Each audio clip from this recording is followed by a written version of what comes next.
So hello everybody, and thank you for coming. I'm not sure what you've been doing today. They told me you've been dancing, is that correct? Did you enjoy that? It was good? Okay, do you know the original word for hippie started with a word called hipper, which was somebody who moves their hips a lot. So that's where the word hippie came from. Did you know that or not? It's interesting. Yes, I think somebody, journalist used the word hipper. From hipper it became hippie somehow, eventually. So it means somebody who moves their hips a lot. So yeah, definitely. It's very healthy, to dance every day. It's very good. Body makes the body happy, makes you feel happy, to move the body. I do it every day, and when I'm with my son, we do it every day together. First thing in the morning, put some music and dance.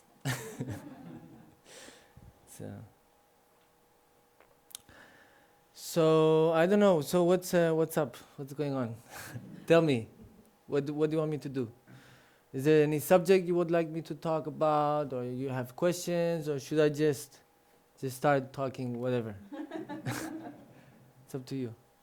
Tell me. Yes. I have one little request, which Okay. is there was something you posted on Facebook which was pretty cool, and it's kind of. Oh, this one here? Yes. Yeah, this is very beautiful, very nice. Yeah, signs of healing. Healing. Theoretically, you could say we are always healing, right? Because we are always trying to improve, and somehow our mind, even just if we don't believe in past life or future life, even if we just think about for this life, it's a big deal, the condition, the amount of conditioning that we create every day. Just every day. Forget about the whole life up to now, or what's coming, but just today or in one day, the amount of conditioning we create by reacting to the sensations that we perceive, that it changes a lot, so you could say that we're healing from making a mess of our life. You could say that, but I don't know if it's always healing, if you observe more and less, judge less, doesn't mean you're healing necessarily, but you could say that. So I wouldn't generalize this phrase here. So I'll just read it out in case some people don't know what we're talking about. So it's just something I shared on social media. Signs of healing: more observing, less judging; more responding, less reacting; more self-love, less self-sabotage; more boundaries, less resentments; more inner peace, less outer chaos; more clarity, less confusion; more being, less doing; more faith, less fear.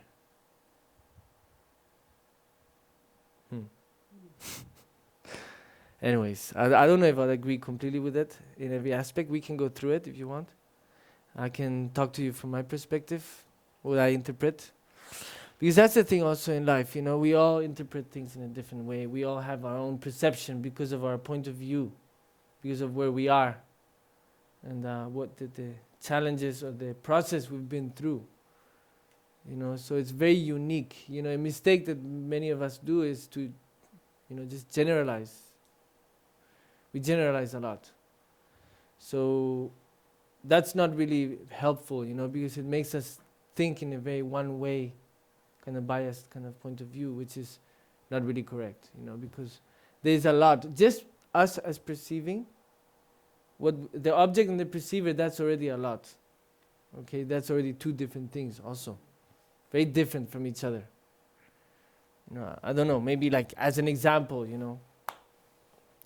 we're very self-aware of ourselves, so we condition a lot our perception of who we are, based on our surroundings, based on society, based on many different aspects. Even based on our childhood, we may even carry things from our childhood today. And we see ourselves in a certain way based on what we lived many years ago. So all these things are happening, and I think it's very important to be aware, so that's why more observing, to check oneself. That's many times, like for example, when we have a problem, it's an opportunity. When we're suffering, it's an opportunity.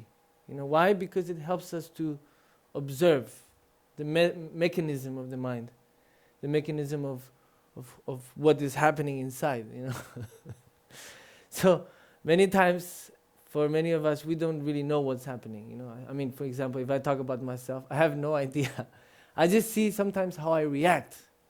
And then, based on how I react, I try to understand what's going on. But sometimes if I don't react, I can't really see what's going on, because maybe we blind ourselves a lot, or we are very distracted every day. We put our attention in many other different things.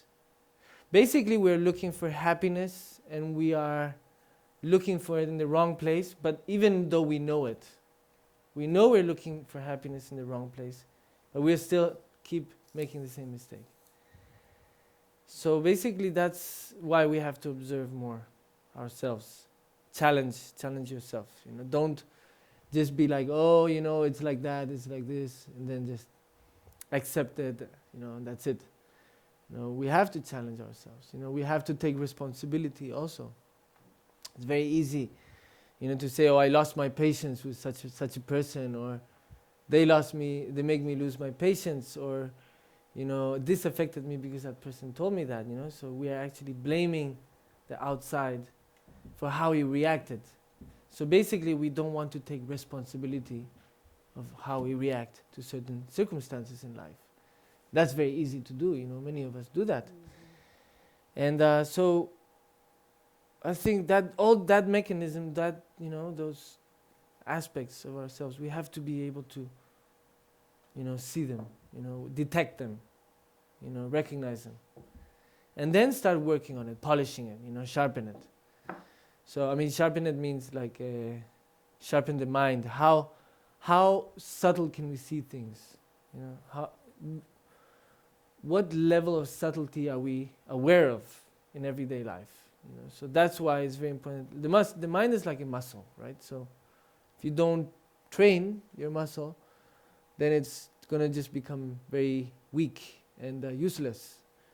I don't know if you know, there's it's a book and also a movie. It's called The Secret Garden. Can it be? It's a long time I read the book, and a very beautiful book. But part of the story is there's a girl, so they think she's sick or allergic or something like that. So they keep her locked in all the time for her own good, to protect her.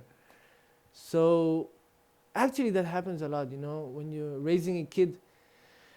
Many parents sometimes are very protective about their kids, what they eat, what they put in their mouth. And so in the long run, actually protecting too much, overprotecting, does not help the immune system, does not help us to become strong in that sense. So that girl in the story, she couldn't walk very well. She was sick, until if a kid found her and took her out, and then they would go to the garden every day, and slowly, by walking every day, she recovered her strength, and then she could walk again. So the symptom wasn't really the fact that she was sick. I mean, the symptom was the parents, they had this projection, this paranoia, this fear to avoid something, but actually you're creating that because you're projecting that fear. So I'm going a lot up and down a lot, okay? Trying to get in a lot of information. But that's basically, like for example, you fear something, so you project that, and then you're creating that reality, If you don't have insurance in your car, you don't have the ITUV, the technical inspection in your car, and then you're driving, you're like, oh, I hope I don't meet the control, like that, and then you're projecting that, and then you find the control, the police control. Or otherwise you just visualize, okay, there's no control, nothing happened, I arrived home safely. So you just visualize that, you're relaxed, you're happy, you don't project that, So it's a little bit like that, and then this is story about, it's funny, how parents, they're overprotective, and then the kid, he has to eat all kinds of stuff from the ground sometimes, for his immune system. That's how they build up their immune system. But then of course we have this concept of that's clean, this is dirty, even though everything is stardust. If you think about it scientifically, it's all part of the same thing. It's just the body, or it's just we just have this discriminating mind. Obviously, there's some things that if you put in your mouth and you drink tap water in India, you're going to get hepatitis, obviously. But I'm just talking like in a kind of more kind of like easygoing, leisure kind of like aspect. And there's a joke about the parents, they're like, oh, with the first kid, they're like, oh my God, the kid is eating dirt, he's eating dirt from the ground outside. So they go crazy. They're like, oh my God, the kid's eating dirt. We have to, rush him to hospital, it's like emergency. It's crazy, he's eating dirt. And then the second kid comes around and he's eating dirt and they're like, oh, I think the kid is hungry. And by the time the third kid comes around, he's eating dirt and they're like, oh, I think he already had dinner. Right? So it's just a perspective, right? Obviously, we have to have a balance. Extreme is never good. My life was all about extremes, and that's how I learned. I had to go from one extreme to another in order to find that the true path was the balance, the middle path. So, for each of us, of course, life will, give us what we need in order to learn and evolve. Sometimes if we don't choose to learn and evolve, then it's going to keep repeating. It's going to keep coming back again and again. I'm sure many of you have that experience. Until we learn, it's just going to keep coming. And so that's many aspects. So number one, observing, checking up all the time. When you have a thought, where did it come from? How did it come? Let it pass, but observe it. Don't give it too much importance. Don't cling to something. Because that's also, it's ephemeral. Everything is temporary, everything is passing, but the passing, that's what life is about. That's life. The happening of it. That's the magic about it. You can't grasp it. It's like a river flowing. That's the beauty of the river. That's the sound, the magic of the sound, of the music, the river flowing, right? That's life. It's not something you can grab. It's something that's happening. You are being. You're not something already. Or many people want to put themselves in boxes because they feel safe like that. Putting things in boxes. Because we tend to believe that we can be in control somehow. But it's not about control, It's not, of course we have to be able to control our mind, for example. It's like having a wild animal in your house. It's eating up all the furniture, destroying everything. Like wild cheetah or something. So you have to train your mind, you have to domesticate the mind, obviously. So there is a certain point of control that you need in your life. But there's another part of control where it's beyond you. The universe, the omniverse is happening. And whether you want it or not, we are just part of it. And sometimes we just have to have faith. It's also written here, more faith. But not the blind faith type, Not the blind faith. Your faith has to be based on your own experience. Because, first of all, we are creatures of habit. So we do follow our habit a lot. The more we do something, the easier it is to do it.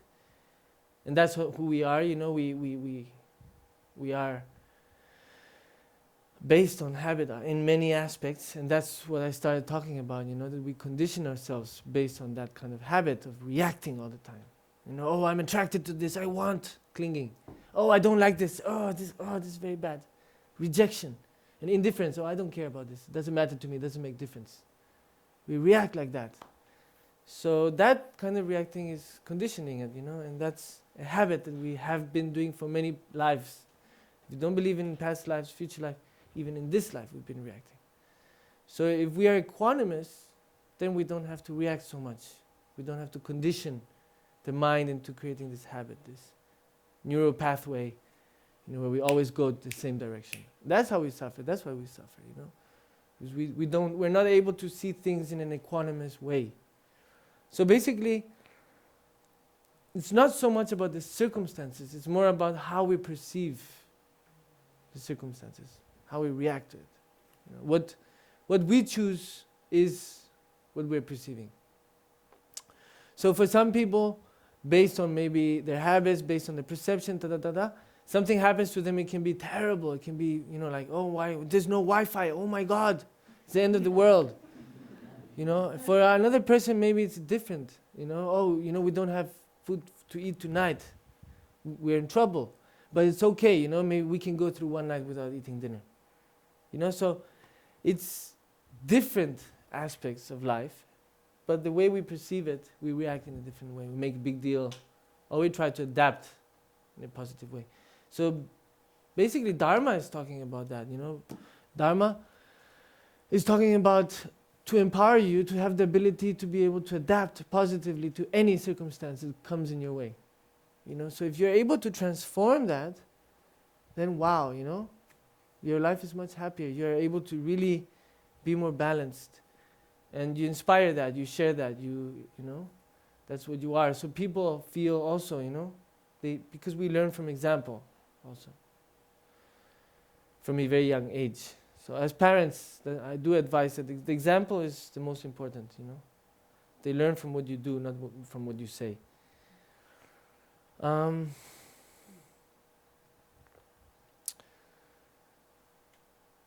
Yeah, so anyways, it's good, you know, thank you for this paper, it's very helpful. Very helpful. So let's judging. This is a very good thing to talk about, judging. We are judging all the time, you know, we discriminate, we judge. Hopefully we don't condemn. We do condemn sometimes. But at least if we have to judge, you know, just know that people can change, that things can change, that our perception can change, that there are many other perspectives to the same story.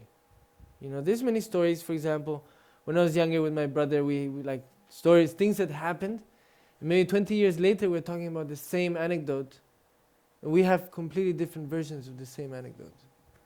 You know, even for example, when I was a kid, my parents, they separated, you know, so I only saw them together maybe one time.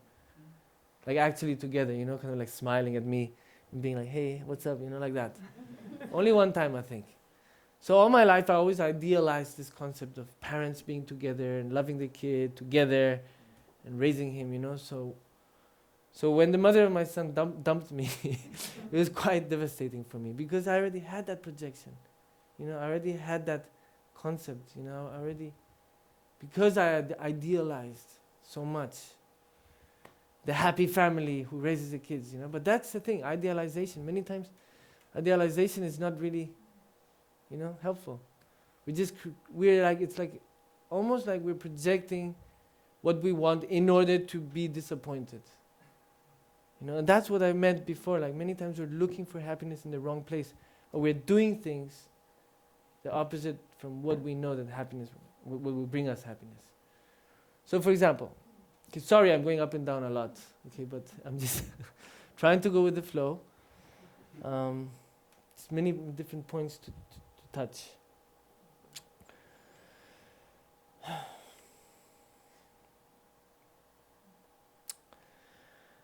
But yeah, so basically, let's just stay on judging, right? We'll just stick to the point and go slowly. Hopefully, we'll touch all the points. But for example, okay, so maybe I judge myself, you know, I judge myself a lot. And maybe, like for example, in my case, I'll be quite harsh with myself. I used to be very harsh with myself, very hard. But that was also based maybe on my education, you know, because it was very disciplined, you know, so I'm used to being harsh. So I had to do that to myself because after I left the monastery, there was nobody to be disciplining me anymore. So I had to discipline myself. So many times, like, you know, for example, I would say something, do something, and then I would regret so much. And I'll be judging myself. And I'll be suffering. And I'll be judging myself like that, da da da da. And it becomes such a weight. And in the end, it was less productive, you know, so I wouldn't really be able to evolve because I just really kind of like felt guilty, you know, all the time about even things that were not my fault.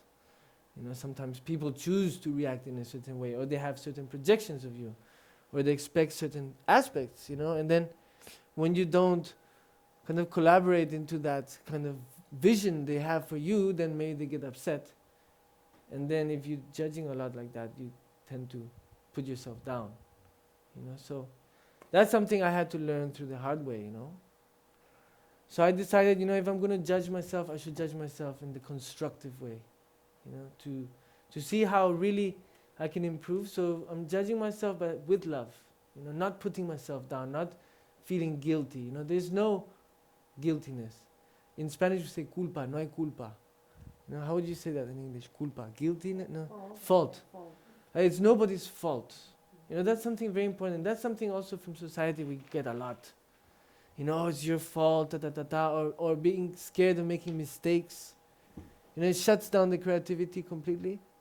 Oh, I'm scared of making mistakes, so I'm scared of starting a conversation. It may look awkward, or if I do this, there's too much self-awareness. You know, we're just too conscious of ourselves. We don't allow ourselves to be natural, to flow. You know, that's also judging oneself, you know, condemning yourself, like being like, no, I'm not good enough. You know, I won't be able to be natural, you know, but I want to be, and I know I can, but better not. And then after you regret maybe not doing something, or not saying something, or not going somewhere. You know, so that's why it's really important to have all the time that balance. So you can see the reality of things, you know, so you can actually appreciate the true nature of things and not just how you perceive it or how you see it from your perspective. Because your perspective is very one-sided. Your perspective is just, you know, it's almost like the example, if you want to think of a metaphor, it would be like if you're on the ocean, you know, and you see the sun setting, and there's this thin line of reflection of the sun on the water, and all you can see is a thin line, the reflection of the water, the sun. It looks like a path coming towards you. You know what I mean, right? But the truth is that the whole ocean is glowing. The whole ocean is reflecting gold. Not just that path from the sun to you. Because you only see the reflection of the sun on the water. And it's coming straight to you. So if somebody over there is standing, they don't see the same reflection as you. They'll see their own reflection based on where they are. So you would have to move to where they are to see the same reflection, right? But the reality is that the whole ocean is completely glowing. When you go on a plane, sometimes you can see that. You know, the reflection of the sun on the ocean. Everything is golden, shining. So that's the reality, right? But we don't see it because we are only seeing it from one perspective. So life is a little bit like that, you know. They say, wear someone's shoes, walk 100 miles, and then who cares you've got the shoes? No, just kidding. Yeah. But it's a little bit like that, you know. You do have to wear people's shoes to understand them better, even though you get to keep their shoes. You have to walk a lot though first. But it's good to be barefoot too, you know. You connect with earth and nature. I like to walk barefoot a lot. When I was a kid, until maybe I was 12 or 13, I always walked barefoot. And I used to get really disciplined because I had to wear sandals, and I wouldn't want to wear sandals. So I was a big rebel. I never did anything they told me I had to do. And everything they said, you have to do this, I wouldn't do it. And what they said you can't do, you shouldn't do, oh, that's the first thing I'll do. Immediately. When I arrived in India when I was 6, and then they told me that one of the first things, the most important thing is to don't drink from the tap water. So I arrived, the first thing I did, I went straight to the first tap I found, and I look, started drinking the water. Then I was sick for 2 weeks. But then I was really proud after that because I could drink the water and show off, you know, to other white people that would come to visit sometimes. You know, I'd be like, look, I'm drinking the water. You try. And they're like, no.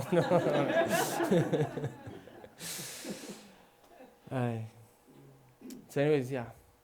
We have the body. The body is just amazing, you know. We're not aware how amazing this body is. You know, this is a perfect machine.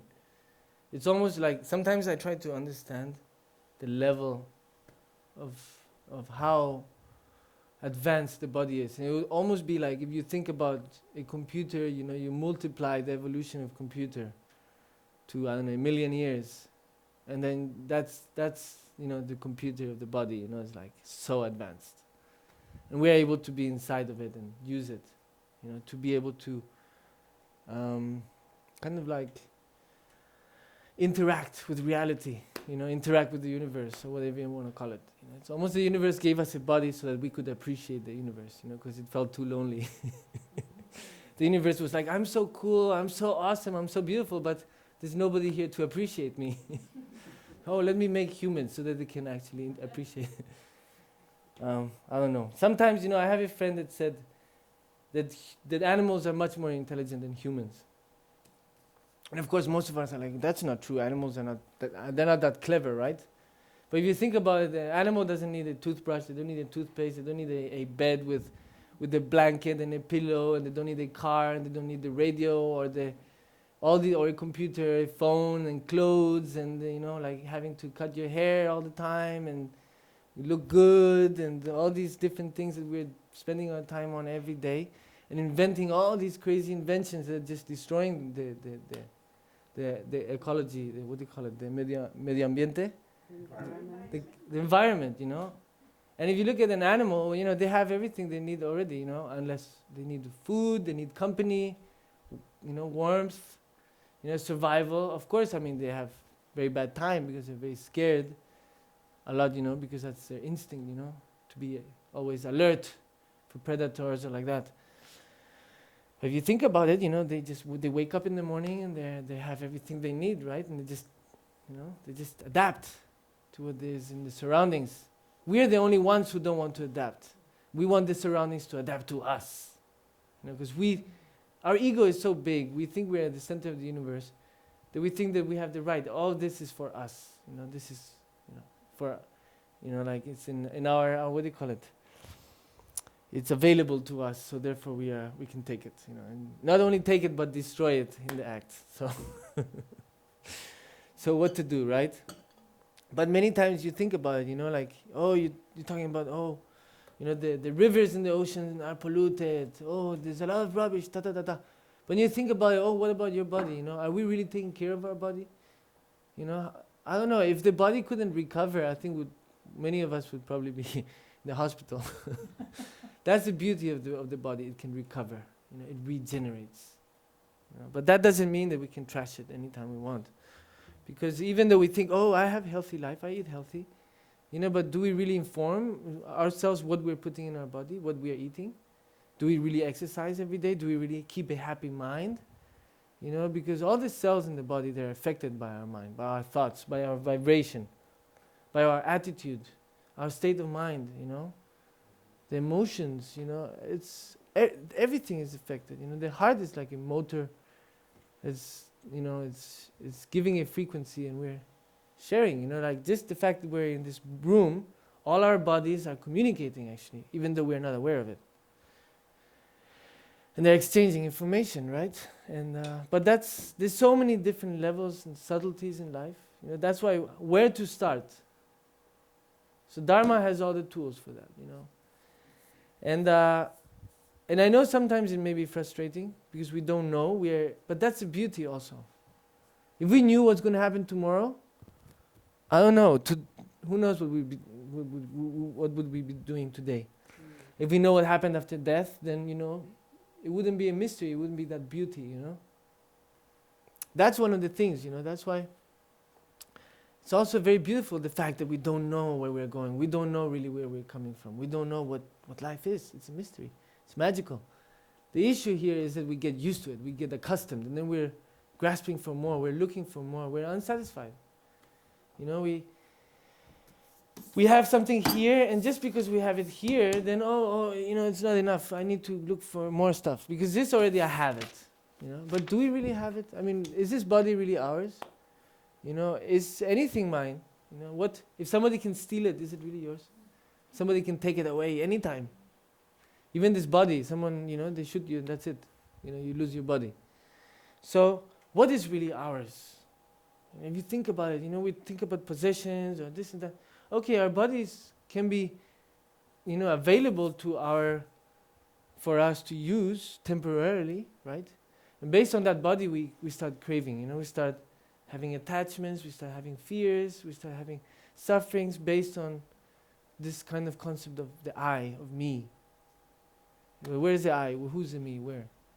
If you shut down the mind, if you stop thinking, then there's no ego. That's where the real silence resides. The real silence is when you shut down the ego, when you stop listening to the ego all the time. And the mind is also very connected to that. We have a lot of stories coming, all the time. Many people sometimes can't sleep at night and they don't know why. Well, it's because you're thinking all the time.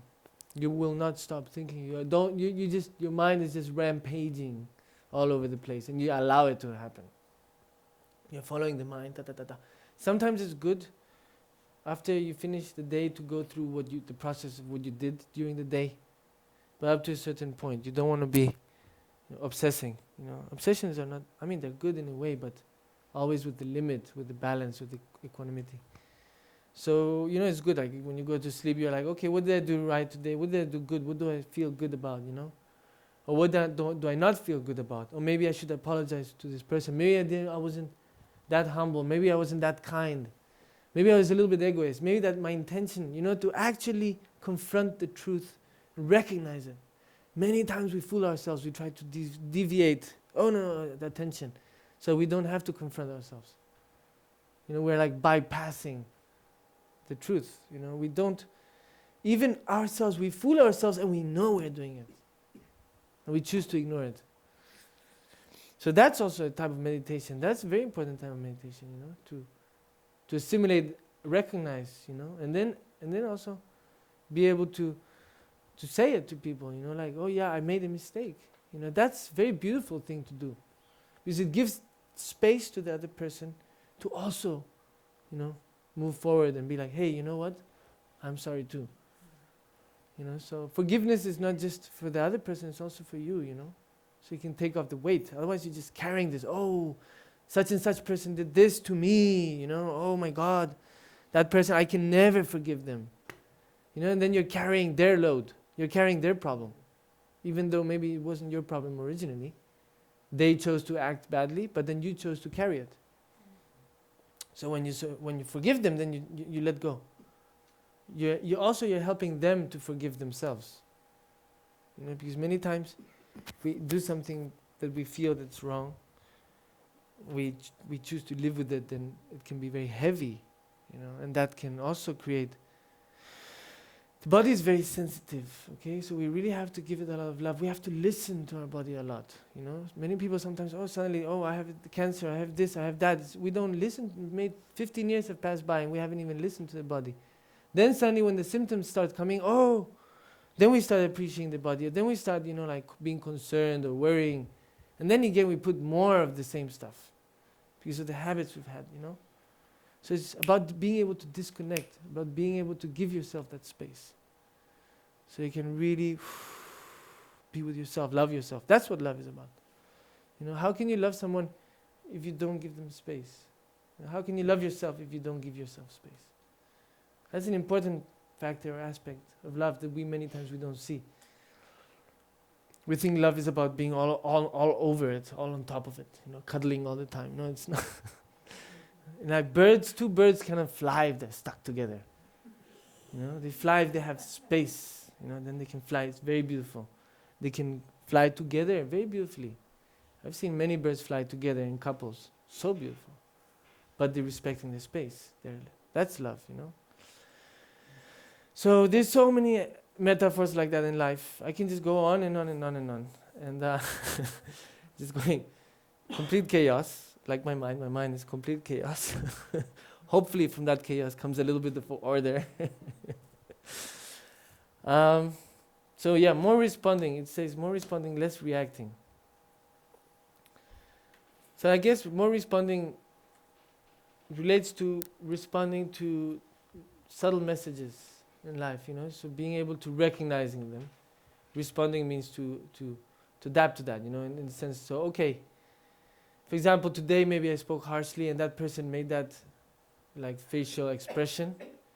So I'm going to respond in a more compassionate way, for example, So you recognize aspects, and then you choose to do things differently, because you want to create that space for the other person to, feel good also. That's, we're all looking for happiness, and we're going back to where we were before. We're doing the wrong thing, we want happiness. We all agree on that, but we're all doing the wrong thing in order to achieve that happiness. So basically, for example, we're looking on the outside, so okay, I want happiness, so I'm looking for material wealth, let's say. So maybe let's say I convince myself that if I have a Lamborghini or something like that, then I'm going to be happy. So maybe I work for 3 years and I get this mortgage and everything just to have that Lamborghini, or whatever it is, it doesn't really matter. Once I have it, maybe I'm going to have some temporary satisfaction or self-worth, something like that. But in the long run, I'm going to start getting used to that, and then I'm going to start looking elsewhere. I'm going to start searching elsewhere. I'm going to start comparing also. Oh, my purple Lamborghini is not cool enough. Oh, maybe the white one is nicer. Or suddenly, I don't have enough of the Lamborghini, and now I want the swimming pool. Or if you're very spiritual, you would want a cave without humidity, for example. Just kidding. I want a 5-star hotel cave. So then we grasp at that. Like the same thing happens to some people, for example, spiritual bypassing. We grasp on the guru, or we grasp on the religion, or on the belief, or on our practice. We even grasp our practice. And we really get attached to that.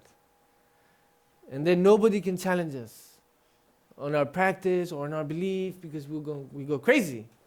Because if they challenge us, that means you're challenging 30 years of practice that I've been doing. So it can really bring up, a lot of emotion, But that's the thing. If from the beginning what you're doing is called, you're bypassing, in order not to confront what you're already, doing, then the result is always going to be the same, no matter what you choose. Whether you choose a guru, a religion, or a practice, or a car, or a house, or a family, or anything, it doesn't matter, You're always going to end up in the same place, which is insatisfaction and wanting more. So the more you have, the more attached you get, the more you suffer. The more you have, the more you want, the more you suffer. The more you have, the more fear you have of losing what you have, right? Or who's going to take it, or you want more, how to get more, and then you become unscrupulous also. You don't mind on stepping on people's toes in order to maintain what you already have, or get more. And then you also have to play on the same level as other people, so there's even more competition, and it just becomes so ruthless. And in the capitalistic world, we know about that. But it's not just in that aspect. It can be in any aspect, even in the music world. I used to, I still play percussion. I started playing percussion when I left the monastery, and one of the reasons why I didn't really work playing as a percussionist was because of the competition. I did not want to get into that kind of, dynamic, where it's like it's not love for the art anymore. It's more about making money and being on the schedules, the timeline that the producer gives to you. And so it just became, something that I didn't want it to become. I wanted to be a hobby, a passion, something I really enjoyed, something that, I don't want to have to study for it and put it in a box and then train for it again and again, and then it becomes so intellectual. So I wanted it to be able to feel, to flow freely, So like, even if I make some mistakes, it's okay, because that's called improvising, So I kind of I stopped playing professionally. But also because of that, because we tend to always kind of compare and create these concepts in our heads of where happiness is. But real happiness is only based on the true values, the inner values, that which we can take with us, that which is real, really ours. So what do we really have? Our merit, our values, our memory, our karma, right? Like that. And then probably many more, but right now other things don't come to mind. But yeah, our values, the love we have, the respect we have, the patience we have, the humility we have, all these values that really help us evolve. Because in the end, there's no good and evil. There's no light and dark. It's not about that. It's about evolving and de-evolving. You choose to move forward, you choose to move backwards.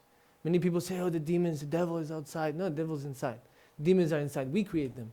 Just like we create the angels, we create the beauty, we create the ugliness. You know, that's, everything is inside, you know, so we have to recognize that, you know. So if somebody is scared of ghosts, do you want to ask a question? No, I was showing a fly. Oh, sorry. Okay. Now I have friends, like Tibetan friends, who are very paranoid about that. Like if in the middle of the night, sometimes you whistle, oh, they'll get so nervous. They're like, you're calling the ghosts. It's very dangerous. I'm like, what, you believe in that still in the 21st century? They're like, oh, you have no idea. I have a friend, we were walking at night, suddenly he said, stop, stop, stop. And I said, why? He said, look, the ghosts are crossing the road. I'm like, so some people believe it, you know. But that's your own creation, you know. That's, you know, if you want to believe it, you create that fear, you project that, you know. But in the end, we are the ones who choose.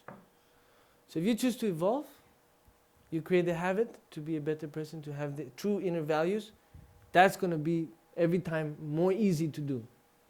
Every time more.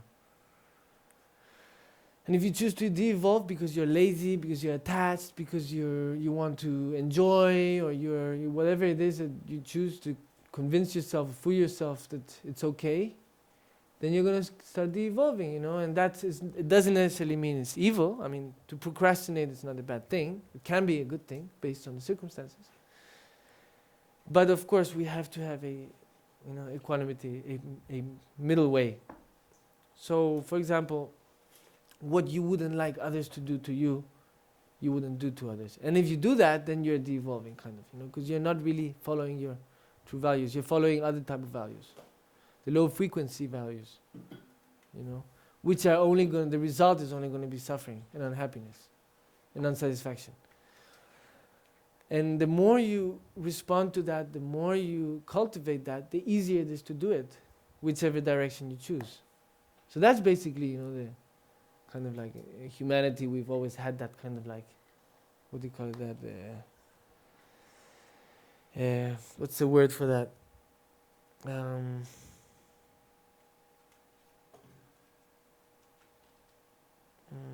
It's almost there. It's in the tip of my mind, but it's not.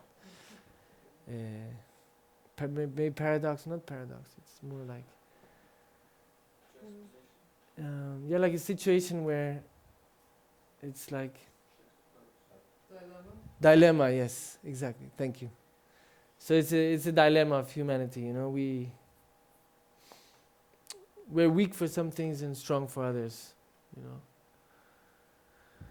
and yeah, we just have to understand and really see ourselves. Some people say, oh, you know, machism, you know, men who beat women. It's not machism, you know. It's a lack of actual feeling really manly, you know. So it's like some men feel they're not a man, so then they become prepotent, and then they become aggressive with someone who's physically weaker, you know. But that's not machism. That's a lack of manlyhood, of really feeling self-worth and feeling good with yourself. You know, it can be vice versa. It doesn't. We discriminate a lot. We have both female and male in us. It's not like, oh, one is this. I mean, they're both different. Female is the door to the universe. They are the creators, of course. So they're always going to be much more advanced, much more complex. And the way they're going to evolve is going to be, they're going to cover so much more ground, okay? Because they're the creators of they have the machine, right? The creation. The new, what do you call it? The atomic nuclear fusion, big machine, whatever. They call it. Yeah. Anyway, so that's the thing, you know. And the man, we're very simple, you know. We just go from A to B, basically. You know, it's a straight line. The woman evolves in a spiral. They cover a lot of terrain, you know, a lot of experience. But then, of course, you know, we both have the different aspects, because together they're complementary, you know, it's complements. But during the ages, the man has been scared of feeling maybe inferior to the woman, and then so they've created all these cultures where they supposedly matches, but it's not machism. It's just being prepotent, not being comfortable with who you are or what you are. The same goes for women, for example. You know, like if women really felt good with themselves and their body, all the what do you call it? the maquillage, the makeup companies, all that, they'll probably go bankrupt. The, what do you call it? Cosmetics, right? All cosmetic companies would go bankrupt because women are feeling good as they are. No need to put anything different. So that's different aspects, but ultimately we have both inside. I feel many times more feminine than masculine in many aspects. Sometimes I say, oh, I'm 75% female, 25% male, and then they're like, and what is, why, how do you know? What do you know? I'm like, I don't know. I just say it like that. That's, I don't know. This is how I feel. Maybe the universe is also like that, maybe, I don't know. But the difference, is just in our mind. There's no difference. There's no separation, actually, ultimately. But that's a different concept. That's a different debate. Conventional reality and ultimate reality, that's just perspective. One thing is to be inside the bubble. The other thing is to be outside the bubble. When you're able to see things from outside the bubble, then you can understand better your situation. And that's what also Dharma is talking about. When they talk about the concept of emptiness, that's basically what they're trying to achieve, is to help you to not give so much importance to many things and to give more importance to other things, the values. So balance things out.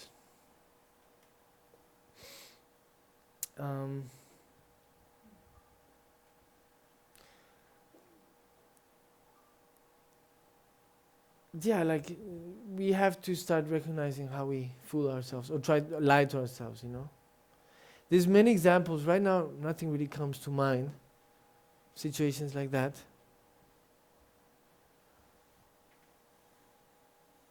But there's many cases. I'm sure if you think about it, you'll find it.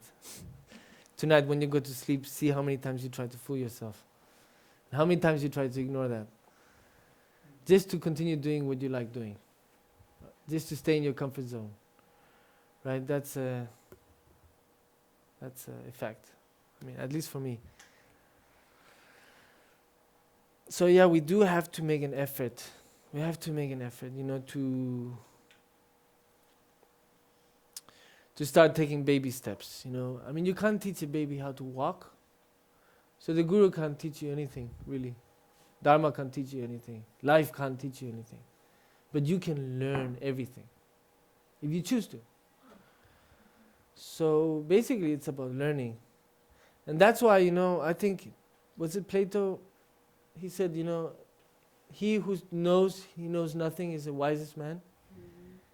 And it's true, because we are learning all the time, We are relating what we are learning right now based on the memory we already have. So if we didn't have memory, we wouldn't be able to relate to our reality. But we are learning about the reality all the time. And we relate to it based on the memory that we have. But that memory is all conditional. It's all conceptual. It's labeled. So, for example, let's say sometimes, like a joke, I say, I don't know, maybe my past 10 years, if the memory if it's real or not. Maybe I was in an alien spaceship and they, uploaded that memory into my brain. And I believe truly that that's what happened, that's who I am. But how can I really know that's real? It's just a memory, right? How can I really know that what's coming is going to be real? Even what's here now, it's so difficult to tell if it's real or not. It's almost like a dream. In a dream, we have the same concept of me, I have fear, I have attachment, I like this, I don't like this. But in the end, when you wake up from the dream, you realize, poof, just poof. Not much to really grab onto. But somehow, while we're inside the dream, we're grabbing so much. We're so scared of losing. For me, sometimes happened many times. I don't know why I tend to do this, but every time I realize I'm in my dream, if I'm in a mountain or something, first thing I'm going to do is jump off the cliff. I don't know, I get so much adrenaline from it. And then right before I'm going to hit the ground, I wake up and I'm like, oh, thank God. But right before I hit the ground, I have a slight moment of doubt. It's like, is this really a dream? Maybe it's not a dream and I'm making a mistake, maybe I just, because sometimes it looks really real. So there's one part of you that says it's a dream. But then there's another part which has that doubt. Maybe it's real. So I don't know, maybe that's why I do it. I have many dreams where I'm driving a car and there's people behind, and then I'm like, oh, it's a dream, ha ha ha, and then I just do like that and just go out the road and down the cliff, and everybody's, ah, and I'm like, ha ha ha ha. Then right the second before, I'm like, uh-oh, I hope it's a dream, it's like, poof, and then we crash and then I wake up, and I'm like, thank God it's a dream. But in real life, I don't have that thing about jumping. It doesn't come at all. It just comes when I realize it's a dream, it's curiously. But many times in dreams, I will have that feeling, of it's real, and I'll be scared, I'll be attached. I'll react badly, or I'll react well, according to what I perceive, or how I choose to perceive. Because that's really the point. It's not about what you perceive, it's how you choose to perceive. How you choose to perceive. And there's many examples for that, many, many, many, many examples. Okay, so maybe you can give me some, any questions up to now, maybe?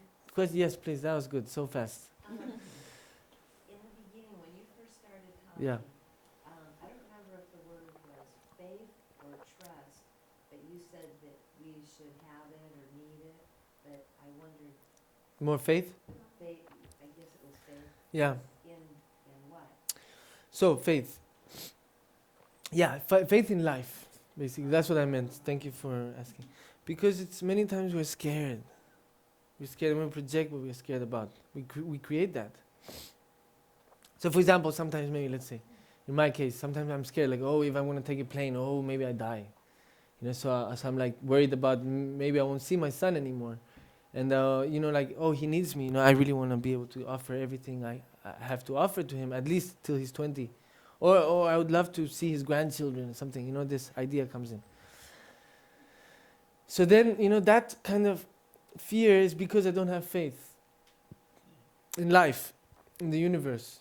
So sometimes, so then I try to just, push away that thought and be like, no, the universe, I trust in the universe. I trust the universe that has a plan for me, that I am a tool for life, to help sentient beings or to do something. I have some work, something to do. So then I have faith in that sense. So I just relax more. I don't have so much fear. One trick that helps me to relax a lot is to visualize myself as a grandfather, a great grandfather. Oh, look, it's 3:33. So nice. 3:33. So I visualize myself as a great grandfather, and in my arms is my great grandson, and I have my son and his son. So I visualize that as a reality. So that's my reality. So I see that really clearly.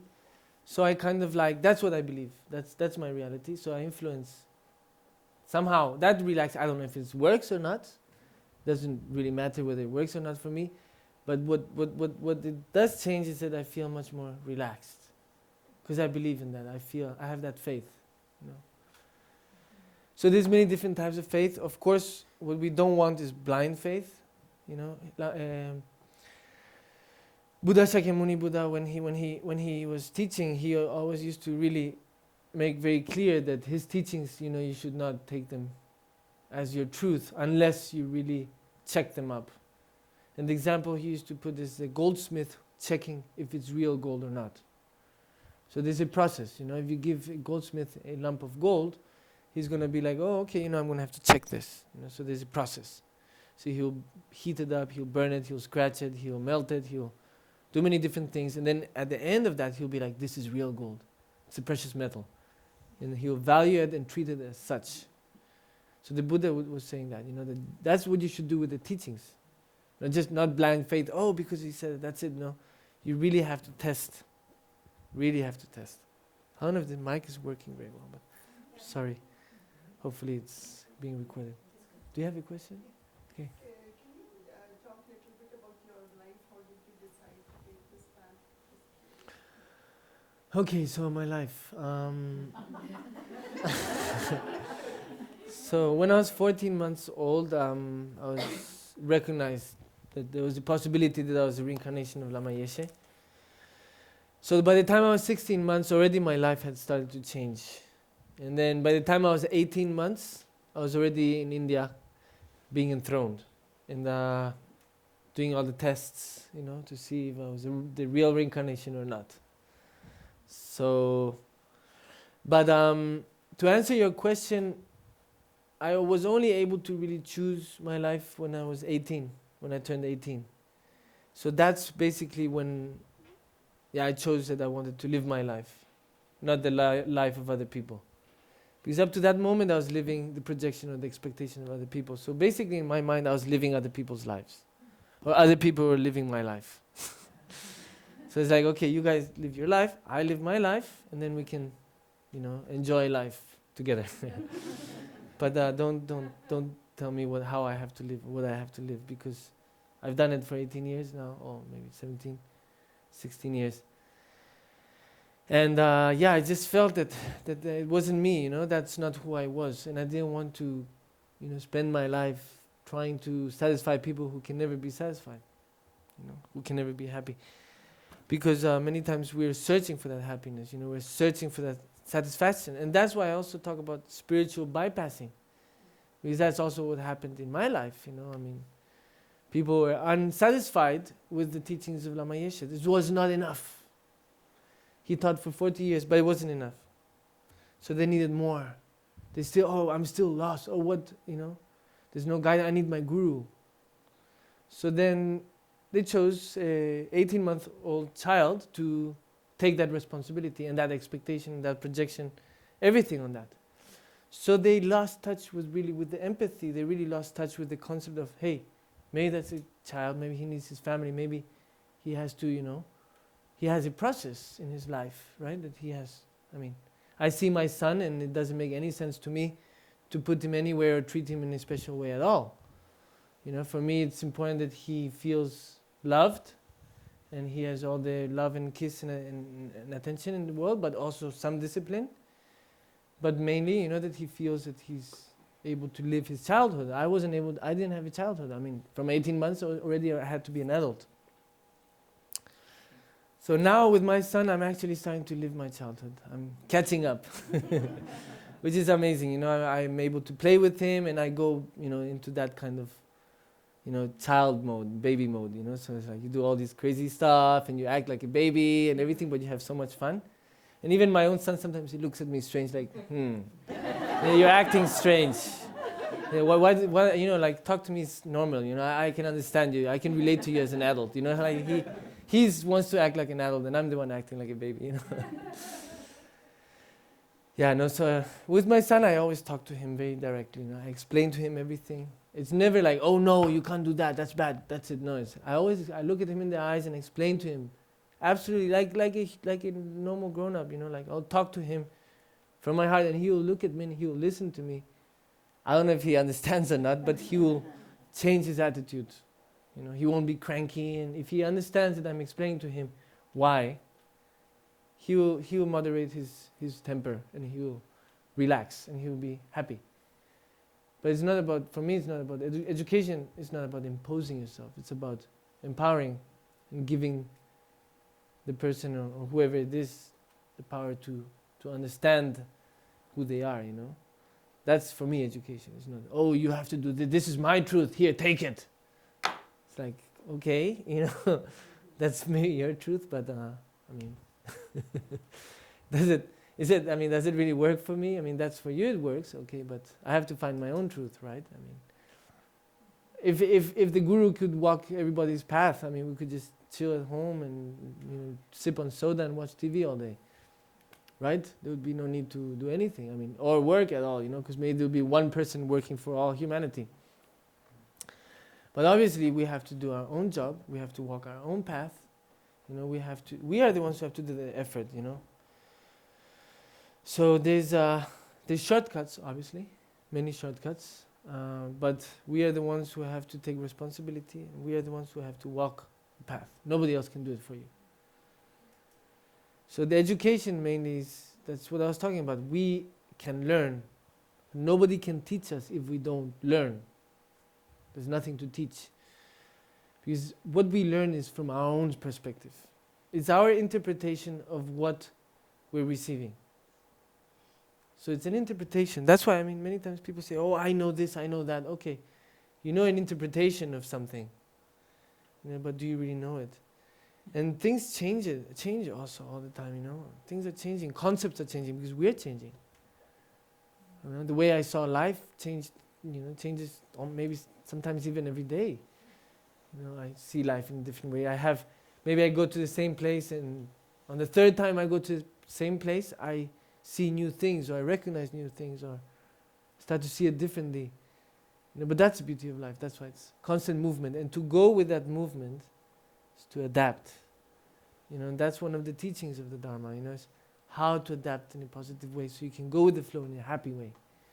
And whatever happens, you use it to your advantage. And whatever happens, you use it for a productive thing, something good, something that will help you. So maybe something bad happens to you, but you transform it. And you can do that. You can choose to do that. It's your choice. Ultimately, it's your choice. How you want to perceive it, how you want to react, it's up to you. And it's your responsibility. You can't really blame anybody else. Sometimes it's easy also to say, it's not my responsibility, but sometimes it's also easy to say, oh, it's karma. That's it, leave it to karma. Karma will take care of karma. Oh, that's your karma. Deal with it. It's like, okay, balance. You have to also be aware of the other person, have some certain empathy. And okay, maybe it's karma, but also maybe it's my fault that I maybe did or said something. So maybe, you have to always weigh things out, that's the beauty of life. Everything is happening all the time. So we are improvising, we're adapting, we're changing, we're moving, we're learning, So then don't ever think, oh, I want to stay in the river in the same spot, and the water has to be the same water. No, it's the water moves. That's why it's called a river. And if you choose to stay there in the river, I want to be in the same place all the time, eventually the river is going to, wash you down, and you're going to get hit by the rocks, and you're going to be, pushed around a lot. It's the same like in the ocean, if you put up the sails and you just let the wind push you around, you're going to end up, being shipwrecked somewhere. But instead you can choose, so there's a movement, the river has a movement, so I'm going to use this movement, and I'm going to go somewhere. So you make a kayak, you get a kayak or something, or canoe, and you use the movement of the river to get to the ocean, or wherever it is that it's going. Or for example, if you have a boat, sailboat, you learn how to use the winds, and then you use the winds to go the direction that you choose to go. So you become the captain of your boat. That's what life is about. It's about, being, observing, understanding the mechanism within yourself, the true nature of the mind, understanding the potential of us, and putting into practice every day, evolving. Becoming a better version of yourself in order to help others. Okay, more questions, please. Okay, please, after you. Okay. So, I'm curious about what from your monastic education you found valuable in your present life in general. Mm-hmm. And I'm really curious about the memorization Oh, okay. techniques that they used in, the ones that have gone on and are literally walking libraries. Yeah. How that might affect the mind and, So it's like encyclopedia. My grandfather used to say, there's 4 encyclopedias in here. He would say. It's very fun. So the monastery. What was the first question? I forgot. What you use from your monastic. Okay, so what? Very useful in your life. So basically, what I studied at the monastery did not make sense while I was in the monastery. While I was learning about samsara, I was like, I don't really understand this very much. I used to tell my teacher many times, I used to be, I don't want to be a monk, I want to live life, I used to tell him, how do you expect me to teach Westerners if I don't know how Westerners live? So I used to always try to have these kind of like theories to have an excuse to be able to escape from the monastery. And my teacher used to say, don't worry, trust me. Trust me, all there is out there is suffering, is samsara. You're in the best possible situation right now. So out there, you're gonna regret it. For sure, you're gonna suffer. You will come back again. Trust me now. Now it's good time. Just trust me, be here. And I really didn't understand what we talked about, samsara, I mean, of course, it's difficult in the monastery, but it's not the same kind of difficulty, because, I mean, physical suffering can be great, but psychological, mental suffering can be much greater because that multiplies the physical suffering too. So I didn't have so much, mental suffering, let's say. We had more physical suffering, like to be like stuck somewhere, not being able to go out, having to be there for so many hours sitting and studying, 16 hours a day, 6 days a week. At some time, at a certain point, I was doing 16 hours a day. So physically, it was really hard. But when you thought about mentally, you're happy mentally, actually. Mentally, you're light, you're happy. All my friends, monk friends, my class, in the debate class, I had about 250 monks. So the concept of depression does not exist there. That maybe it's a new modern kind of concept. I mean, if your parents die, or a family member dies, or you're sick, or you have issues, and of course, you're sad. But depression as a word, as a concept, as an illness, it didn't exist. So for me, it was very hard to relate to what Dharma was talking about while I was in the monastery. Now, when I left the monastery, so I was in the monastery where everything is like super prohibited, no music, no TV, no dancing, no bicycle, no motorbike, no women, no nothing, like you really had to be very kind of like, there's nothing, no distractions at all. Just study, memorize, recitation, debate, study like that from 5:30 a.m. till sometimes 12 at night. And until when I left the monastery, then I started to understand slowly, when I started to get really dragged down into samsara, into the whole, kind of like cesspool, of just, I don't know, just it's like a cycle, never-ending cycle. So that's where I started to really appreciate more what I studied in the monastery. Okay, so it became very useful in my everyday life, to how to be able to relate, how to be able to deal with situations that would have made me suffer much more had I not had that, that what I studied, that understanding, or concept of oneself. And the other thing about memorization, so every day, I mean, depending on how clever you are, you memorize more or less. So some people had photographic memory, which helps a lot. Some people don't. I had to memorize. I wasn't very good memorizing, but there was a point where I could memorize half a page a day, like in one morning. But I was really lazy, so I think I was more clever, but I didn't use my cleverness enough. I would wake up at 5:30, and then I would sit down with my pillow like that, put the text, and be like, Of course, I'm supposed to be memorizing. And then the attendant, he would be like nearby. So then the attendant, he would go to his room, and then I would be like, okay, I have text, because normally to put something on top of the text is bad karma, it's disrespectful. So I said, but in my head I have the text, because I memorized the text. So it's okay to put my head on the text.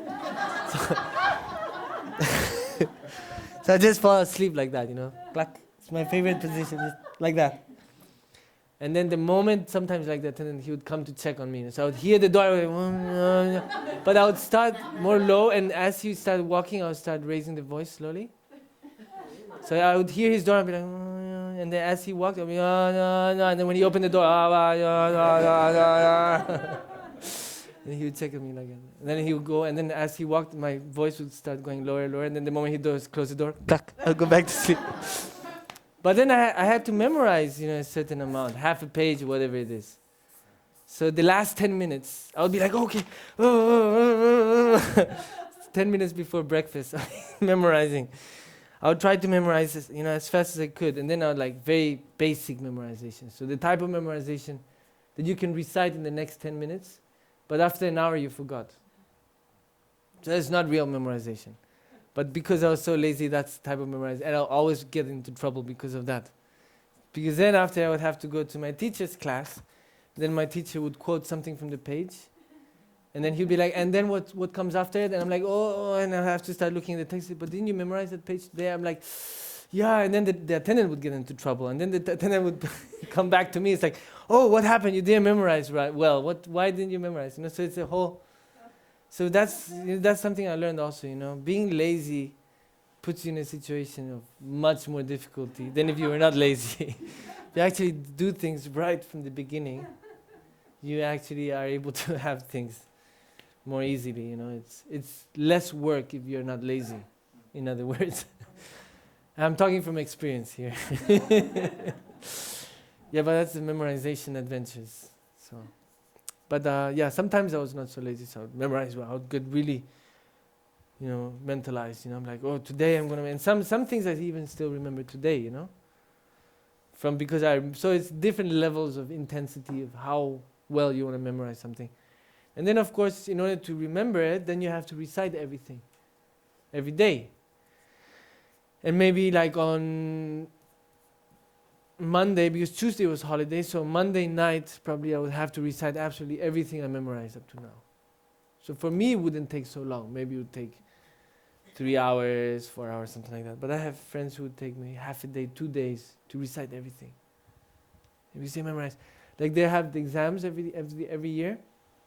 So you have the written exams, the debate exam, and then you have the memorization exam, And some monks would have to come with a cartwheel full of texts when they came to give their memorization exam.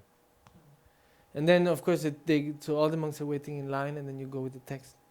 So the teacher takes one text, opens, da-da-da-da-da, and then you have to recite after that, da-da-da, okay. That opens here, da-da-da-da, and then you recite after that, okay. So maybe like 3 spots in that text. Okay, that text you memorize, boom. Then another text. So like that, maybe in 1 year some monks memorize 20 texts, 30 texts. Prodigies, And then there's others like me that for 4 lines I was like, oh my God, I had to recite again and again and again and again. So it depends. Also on the interest you had. For some people, like for example, if I understood what I was memorizing, it would be much easier to memorize. Because I could relate to that. But most of the times I never really understood what I was memorizing. So they would make you memorize something first, and then you'd study it, the meaning afterwards. So it would come much easier. That's the technique they have, so Tibetan traditional technique. So you memorize in the morning, then you go to the teacher, and then he explains to you, describes everything, and then all the doubts you get in that class, you go and you debate it with your classmates. So if you have a doubt, most simple, like for example, if you say, okay, so is a white horse, is it white? So you debate, right? Is a white horse white? So the guy goes, yes, it's white. Oh, so it's a color. Yes. Oh, so the white horse is not an animal. So it's a doubt, So is a white horse an animal? Okay, so the white horse is an animal. Okay, so it's not a color. Oh, so it's like you're going back. So you're correcting the person. He first said it was a color. Then he said it was an animal, right? So it can't be a color. So anyway, so the debate, eventually you get to the point where the color of the white horse is white, but the white horse is an animal. And if you're an animal, you're not a color.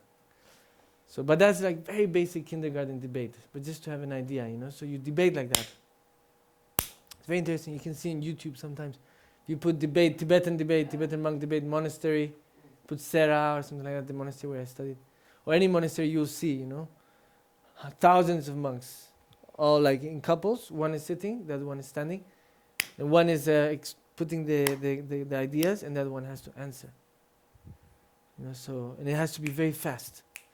And of course, if you don't memorize, you can't debate, because many of the things that you're debating about are written in the text, and the way the language is used is another type of language. It's like what I call the sacred language, the text language. So you have the colloquial language, you have the honorific, so the colloquial Tibetan, honorific Tibetan, and then you have the sacred Tibetan. The sacred Tibetan is a completely different level. Like one word, maybe you have pages of interpretation for one word. Really. It's very complex, very, very complex. To get a PhD, to be a doctor, geshe degree, it's 35 years of study, I have my classmates, they're still studying. Still, it won't be geshe till maybe 2 years from now, 2 years, 3 years.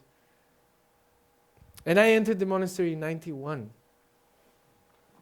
You know, I should still be there. I mean, maybe because I was wild and I'm reincarnation, Tuku, like that, maybe they would have given an exception, put me up on the queue to become Geshe, you know. So maybe I could have become Geshe earlier. But my class is now is they're entering Haramba level, you know, which is the highest level, and now they're still doing the Gelug Gudra, which is the Gelugpa exams. Very complex, very very difficult, very very very difficult. Immensely, you can't imagine how complex. So me, because I'm very lazy, I ran away.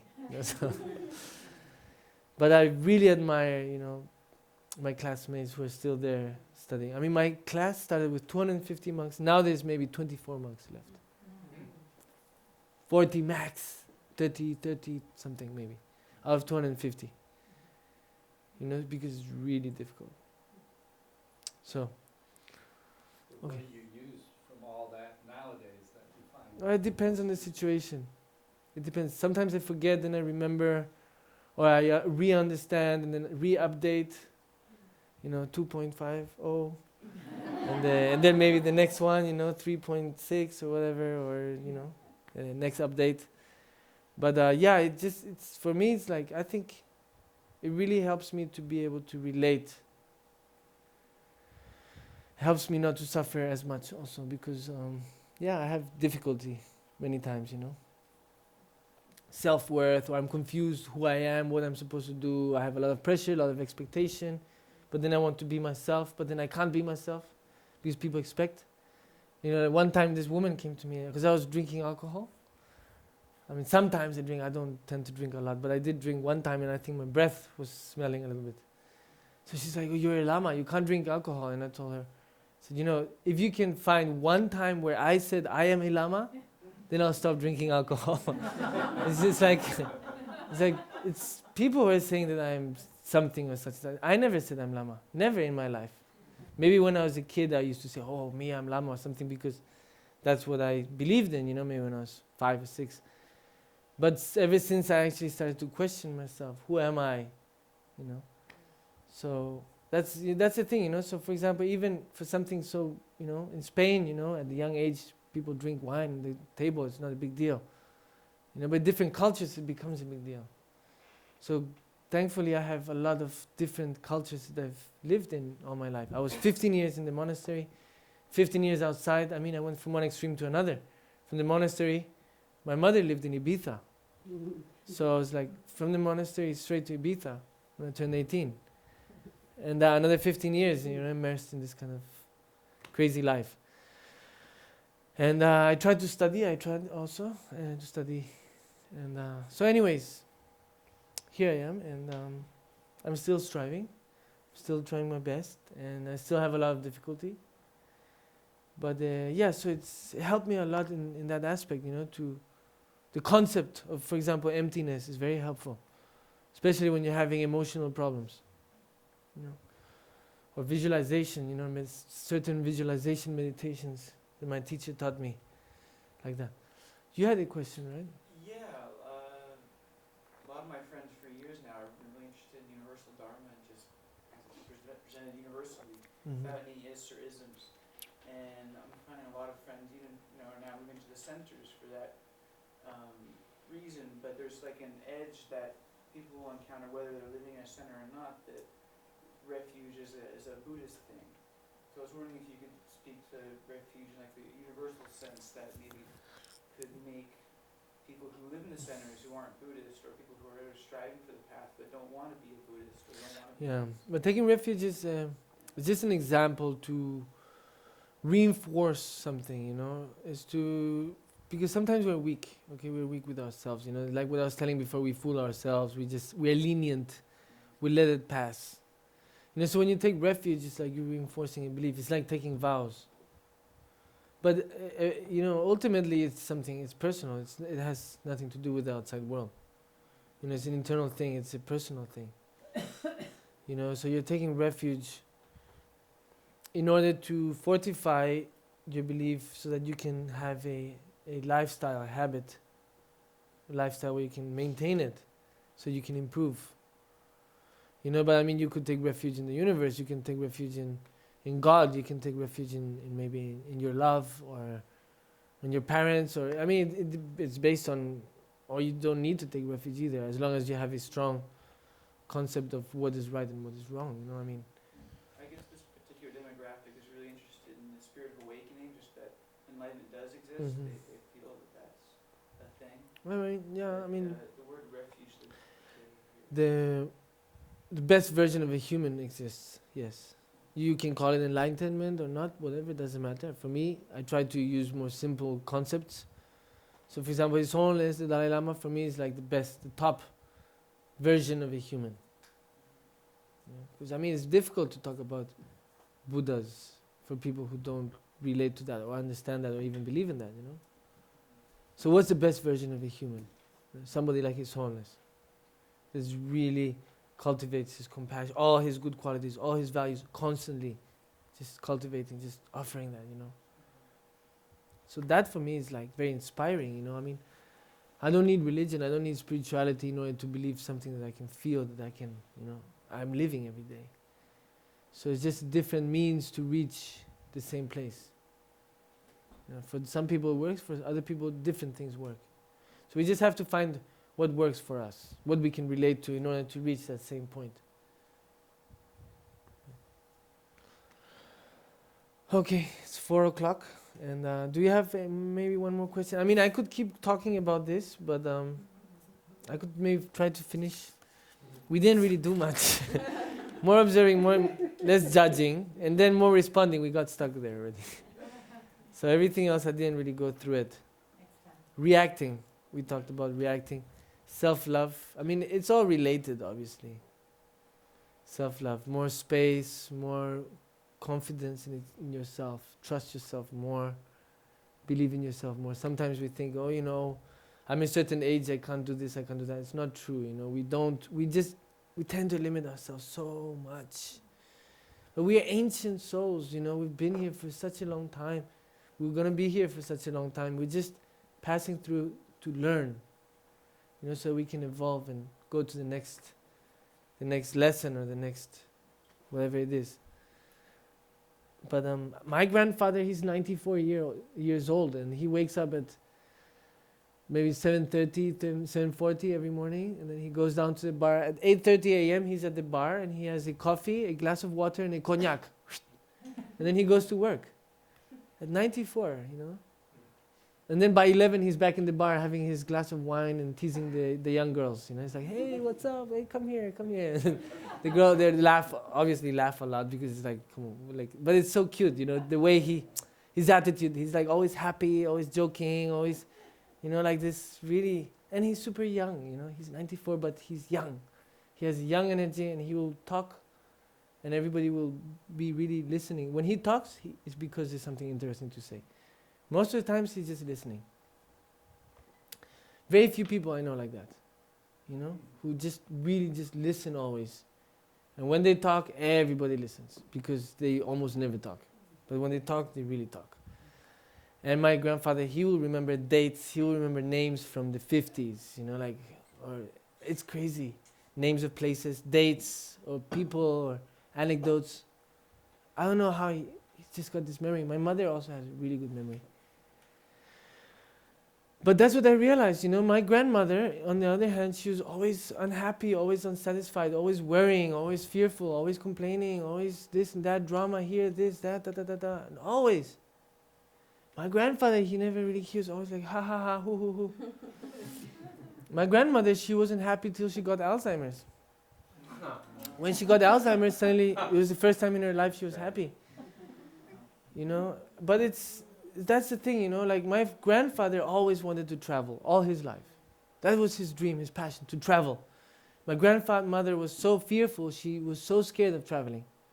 She was always like, no. So my grandfather loved her so much, so he stayed home, he never traveled. So he would buy encyclopedias, like books of each country, and he would travel through the books. So he knows about all the countries in the world, their history, their culture, their language, the this, the that, the geography, but he's never been there. But that's how he traveled, and he was happy. For him, that was enough, that was good enough. You know, he wasn't going to leave grandmother alone and travel by himself. So he was like, no, I'm going to stay with you. So I think and they were together for 75 years. 75 years together, and they loved each other. My grandfather passed away like a month or two ago. It's really difficult for my grandfather. He's still adapting, but you know, like it really inspires me. These, you know, for me, you know, like youth is always is our attitudes, how we see life, how we. That's what I'm talking about. It's about what perception, how we choose to perceive, how we choose to react, how we choose to, you know, be. It's always a choice, you know, and yeah. So just to be aware.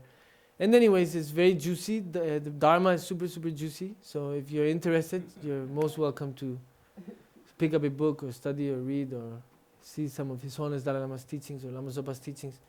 Ling Rinpoche's teaching is very good also. But yeah, me, I can't teach. I don't teach. I just talk a lot of blah, blah, blah, blah, and then hopefully something will happen. I don't know. So, anyways, yeah, so we'll leave it for next time, okay? We keep it for next time.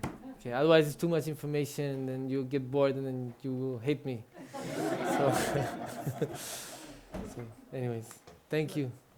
Do you want to ask a question? Please, go for it. What's your travel? When do you get to Yes. go home? When do I go? Well, I'm going. Well, I live in Valencia, and I moved to Valencia because my son is there. I mean, after we separated, so we chose to live nearby. So it's very good because we do 2 weeks each. Then the summer we do 1 month, 1 month. We get along well, so I get to see him anytime I want, and she sees him anytime she wants. And I live 3 minutes away from her house, from the mother's house. So 2 weeks he's with me, 2 weeks he's with her, but we take turns, you know. Right. So like any day, maybe she has to do something, she'll call me, oh, do you have time? Sure, yeah, no problem. Go to the park, or, you know, maybe like that. So I live in Valencia now because of my son, and that's, for me, wherever my son is, that's going to be home, you know, that's where I'm going to be. So important for me to be there. Because I didn't get that, you know. The only stable person in my whole childhood was my teacher, who passed away 3 years ago. But he was the only person in my whole childhood who's always there, who's stable. Not my parents, nobody. Everybody's in and out, in and out, in and out. So for me, I realized that stability in a child's life is very important. So for me, I feel very responsible in giving everything that I know my son needs. And through that process, I'm also giving myself what I needed before. So I'm like filling up what I don't have, kind of. And actually it's true, you know, because I never really understood what love was. I mean, I always had a concept. But until I didn't have a son and saw, I don't know, just it's a slow process, you know, but I started to understand a little bit better maybe what love is. I don't know. But yeah, I feel really fortunate to have a home. I've never lived more than 6 months to 1 year since I left the monastery in one place. So this would be the first place that I would stay more than 1 year in the same place. So I'm looking forward to that. I'll be going back probably end of August. So yeah. Thank you for coming. Thank you so much for having me and listening to me. So We'll do a quick group photo, but Okay. also it's got a 5 o'clock appointment, so we do have to. yeah, I hope I didn't bore you too much or create any confusion. Okay, thank you.